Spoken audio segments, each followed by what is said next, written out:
नमस्कार दोस्तों, आपका स्वागत है हमारे channel today word study YouTube channel पर। दोस्तों यहाँ पर लेकर आए हैं हम यूवीएस का सेकंड पार्ट जो प्रैक्टिस सेट हम करा रहे हैं। उसका ये पहला पार्ट जो है वो हमने अपलोड कर दिया है। ये है सेकंड पार्ट। ये सीटेट 2012 का जो पेपर हुआ था जनवरी में, ये उसका क्वेश्चन पेपर है। वहाँ से हमने 10 क्वेश्चन उठाए हैं। इसका प्रैक्टिस सेट करते हैं आज।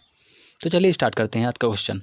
पहला क्वेश्चन है आज का यहाँ पर, निम्नलिखित में से जीवन प्रक्रियाओं का कौन सा युग्म जो है पेड़ पौधों और जीव जंतुओं दोनों में मिलता है। देखिए यहाँ पर यह पूछा गया है कि कौन सी चीज़ है जो पेड़ पौधों में और जीव जंतुओं में कॉमन चीज़ है, यानी कि जो दोनों में पाई जाती है, वो आपको यहाँ पे बताना है कौन सी चीज़ है दोनों में पाई जाती है। तो हमें देखते हैं पहला, प्रजनन और भोजन बनाना। देखिए प्रजनन तो दोनों करते हैं, जंतु भी और पौधे भी, लेकिन भोजन बनाना तो भोजन जो है वो पौधे बनाते हैं, लेकिन जो जीव जंतु होते हैं वो भोजन बनाते नहीं हैं, वो किसी दूसरे पर भोजन के लिए डिपेंड होते हैं। तो यहाँ पर ये ऑप्शन नहीं होगा। दूसरा है प्रजनन और अंकुरण, वृद्धि और अंकुरण। देखिए प्रजनन दोनों में होता है, लेकिन अंकुरण जो है वो जंतुओं में नहीं होता है, तो यहाँ पे ये भी गलत हो जाएगा। सी ऑप्शन है वृद्धि और प्रजनन। देखिए वृद्धि जो है वो पौधों में भी होती है, जीव जंतुओं में भी होती है, और प्रजनन जो है वह भी पेड़ पौधों में होता है और जीव जंतुओं में होता है। तो यहाँ पर सी ऑप्शन जो है वो सही हो जाएगा। और ये देखिए यहाँ पे चौथा जो है वो वृद्धि और भोजन बनाना। भोजन देखिए बनाना यहाँ आ गया, जो कि जीव जंतु जो हैं वो भोजन बनाते नहीं हैं अपने हाथ से, वो दूसरों पर निर्भर रहते हैं। तो यहाँ पर ये भी ऑप्शन गलत हो जाएगा। यहाँ पर सी ऑप्शन जो है वो सही हो जाएगा, वृद्धि और प्रजनन। अगला क्वेश्चन देखते हैं दोस्तों। अगला क्वेश्चन है, अंजलि की सहेली दांतों में क्षय से बचने के लिए निम्नलिखित 4 तरीके बताती है। क्षय से बचने के लिए 4 तरीके अंजलि की सहेली ने बताए हैं। अब कौन कौन से तरीके जो हैं वो सही हैं ये आपको बताना है। तो यहाँ पर दिया है, अंजलि को उपयुक्त तरीकों में से किसका अनुपालन करना चाहिए, है ना। तो यहाँ पर देखते हैं ऑप्शन। पहला है दिन में 2 बार ब्रश करें। अगला है बी ऑप्शन, इनेमिल कम ना हो इसके लिए ब्रेसेस पहनें। सी है मिठाई, चॉकलेट और कार्बन डाइऑक्साइड युक्त पेय पदार्थ ना लें। डी है हर खाने के बाद कुल्ला करें। तो देखिए यहाँ पर जो है दिन में 2 बार ब्रश करें, ये सही हो जाएगा। मिठाई, चॉकलेट और कार्बन डाइऑक्साइड युक्त पेय पदार्थ ना लें, ये सही हो जाएगा। और डी सही हो जाएगा, हर खाने के बाद कुल्ला करें। तो यहाँ पर 3 ऑप्शन सही हो जाएंगे, बी ऑप्शन जो है वहाँ पे गलत हो जाएगा। तो यहाँ पर जो है आपका ए ऑप्शन सही हो जाएगा। सी डी और ए, सी डी और ए यहाँ पे ऑप्शन सही हो जाएगा आपका। अगला का देखते हैं क्वेश्चन।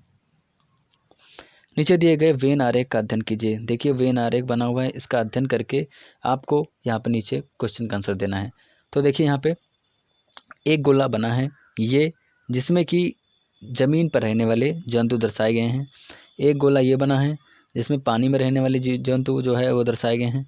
एक गोला ये बना है जिसमें जो है अंडे देने वाले जीव जंतु बनाए गए हैं। अब नीचे लिखा हुआ है, निम्नलिखित में से कौन सा जीव जंतु जो है वो एक्स में रखे जा सकते हैं, यानी कि एक्स में जो है ये जो एरिया है एक्स वाला, इसमें कौन सा जीव आएगा वो आपको बताना है। तो देखिए इस एक्स जो है ये इस गोले के अंदर भी एक्स है, और इस गोले के अंदर भी एक्स आ रहा है, और इस गोले के अंदर भी एक्स आ रहा है, यानी कि तीनों में जो है एक्स कॉमन है, यानी कि तीनों में ही एक्स है। यानी कि एक्स में ऐसा जंतु आना चाहिए जो ज़मीन पर भी रहता हो और पानी में भी रहता हो और अंडे भी देता हो। तो देखते हैं कौन सा ऐसा जानवर है नीचे।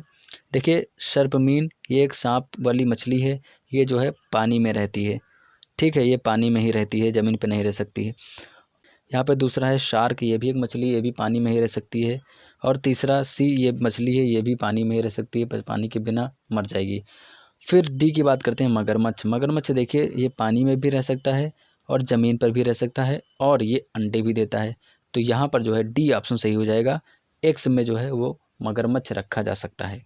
अगला क्वेश्चन देखते हैं। डैश के लिए मछली घर एक्वेरियम में हवा वाला पंप लगाया जाता है, यानी कि किस किस लिए जो है एक्वेरियम जो मछली घर होता है उसमें हवा वाला पंप लगाया जाता है, क्या कारण है। तो यहाँ पर कारण दिए हुए हैं। पहला है जलीय पौधों को अधिक कार्बन डाइऑक्साइड उपलब्ध कराने के लिए। बी है अधिक ऑक्सीजन को पानी में घुलने देने के लिए। या फिर मछली घर एक्वेरियम की शोभा बढ़ाने के लिए, या फिर पानी को साफ करने के लिए। तो देखिए जो एक्वेरियम वाला पानी होता है उसमें ऑक्सीजन की कमी को पूरा करने के लिए, यानी कि ऑक्सीजन को की पर्याप्त मात्रा उसमें घुलने देने के लिए वो पंप लगाया जाता है, ताकि ऑक्सीजन की कमी ना हो पाए पानी में और सभी जीव जो है उसके अंदर सुरक्षित रहें। तो यहाँ पर बी ऑप्शन सही हो जाएगा। अगला क्वेश्चन देखते हैं। जब एक मछली को पहले से उबले पानी, ठीक है, पहले से उबला कोई पानी रखा हुआ है लेकिन कमरे के तापमान पर ठंडा किया हुआ, पहले कोई पानी उबाला गया है फिर उसको कमरे के तापमान पर ठंडा किया गया है, फिर उसको एक्वेरियम में भर दिया जाता है, फिर क्या देखा जाता है कि वह मछली जो है उसमें जब डाली जाती है तो मछली मर जाती है। ऐसा किस लिए होता है, एक्वेरियम में मछली क्यों मर गई उस पानी से? तो यहाँ पर कारण बताना है। देखते हैं, पहला ऑप्शन है ऑक्सीजन रहित पानी, मतलब जो है वो ऑक्सीजन रहित हो गया है, यह कारण है। या फिर मछली द्वारा पानी पीने के योग्य नहीं है वह पानी मछली के, तो इसलिए मछली मर गई। या फिर तीसरा है खनिज रहित पानी हो गया है।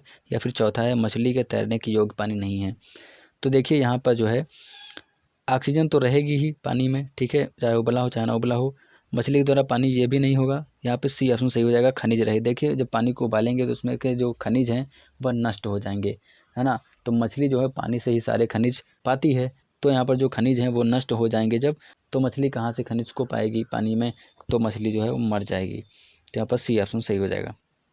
अगला है निम्नलिखित में से कौन सा चांद की सतह की विशेषताओं के बारे में सबसे अच्छा वर्णन करता है? चार ऑप्शन दिए हैं, आपको बताना है कौन सा चांद के बारे में सही तथ्य हैं वो बताना है आपको। देखिए पहला है पानी नहीं, हाँ ठीक है, पानी चंद्रमा पे नहीं है। पर्याप्त हवा, देखिए पर्याप्त हवा चंद्रमा पे है ही नहीं, तो पहला ऑप्शन जो है वो गलत हो जाएगा। अगला देखते हैं बी ऑप्शन, पानी नहीं है, ठीक है, पानी नहीं है। गहरे गड्ढर हैं, यानी कि गड्ढे हैं गहरे गहरे, क्रैटर्स जिनको बोलते हैं, और ऊंचे पहाड़ हैं, ठीक है। अगला है हवा नहीं है, हवा नहीं सही है। गुरुत्व नहीं है, देखिए गुरुत्व नहीं यहाँ पे लिखा है, जबकि चंद्रमा पे गुरुत्वाकर्षण है लेकिन बहुत ही कम है ना। ये नहीं कह सकते कि नहीं है लेकिन बहुत कम है, तो यहाँ पे ये भी ऑप्शन गलत हो जाएगा। और चौथा ऑप्शन भी यही दिया है, गुरुत्व नहीं है, तो ये भी गलत हो जाएगा। यहाँ पे बी ऑप्शन सही हो जाएगा कि पानी नहीं है वहाँ पर, और गहरे गड्ढे हैं यानी कि क्रैटर्स हैं, और ऊंचे पहाड़ हैं, तो यहाँ पर बी ऑप्शन सही हो जाएगा। अगला देखते हैं, आरती एक पोस्टर पर एक बीमारी की रोकथाम से संबंधित निम्नलिखित सावधानियाँ पढ़ती है। एक पोस्टर लगा है उस पर सावधानियाँ लिखी हैं, तो आरती जो है उसको पढ़ती है। उसमें क्या लिखा है, अपने आसपास पानी को जमा ना होने दें, पानी के बर्तनों कूलरों टंकियों को साफ रखें, यदि कुछ जगहों पर पानी इकट्ठा हो जाता है तो तेल का छिड़काव करें, स्वयं के बचाव के लिए जाली का प्रयोग करें। पोस्टर का क्या उद्देश्य है, किसको फैलने के बारे में जागरूकता फैला रहा है पोस्टर, यहाँ पर बताना है आपको। तो यहाँ पर देखिए पहला है चेचक और मलेरिया, दूसरा है डेंगू और आई फ्लू, तीसरा है टाइफाइड और हैजा, और डी है डेंगू और जापानी मस्तिष्क ज्वर। तो यहाँ पर डी ऑप्शन सही हो जाएगा, जापानी मस्तिष्क ज्वर और डेंगू। अगला क्वेश्चन देखते हैं, निम्नलिखित में से कौन से शब्द समूह आपस में निकटतम रूप से संबंधित हैं, इनका जो है आपसी संबंध एकदम निकट है, तो वो आपको बताना है। यहाँ पे पहला ऑप्शन है लौह मलेरिया अनीमिया या रक्त, बी है लौह हीमोग्लोबिन अनीमिया आंवला, या फिर सी है मच्छर डेंगू लौह गुड़, या फिर डी है मच्छर मलेरिया अनीमिया। तो देखिए यहाँ पर बी ऑप्शन सही हो जाएगा। देखिए यहाँ पर बी ऑप्शन इसलिए सही हो जाएगा क्योंकि जो है हीमोग्लोबिन की कमी से जो है, हीमोग्लोबिन जो है इसकी कमी से अनीमिया रोग हो जाता है, ठीक है ना। जब जो है अनीमिया हो जाता है तो आंवला खाने के लिए कहा जाता है, क्योंकि आंवला में पाया जाता है लोहा। तो यहाँ पर ये चारों जो है आपस में संबंधित हैं, एक न एक से जुड़े हुए हैं, तो पर बी ऑप्शन सही हो जाएगा। अगला देखते हैं, अभिभावक शिक्षक अंतःक्रियाओं को उपलब्ध कराने का मुख्य उद्देश्य है, यानी कि अब एक अभिभावक और शिक्षक के बीच में जो वार्तालाप होती है, यानी कि बच्चों के बारे में जो वार्तालाप होती है, अंतःक्रियाएँ होती हैं, उनका मुख्य उद्देश्य क्या होता है?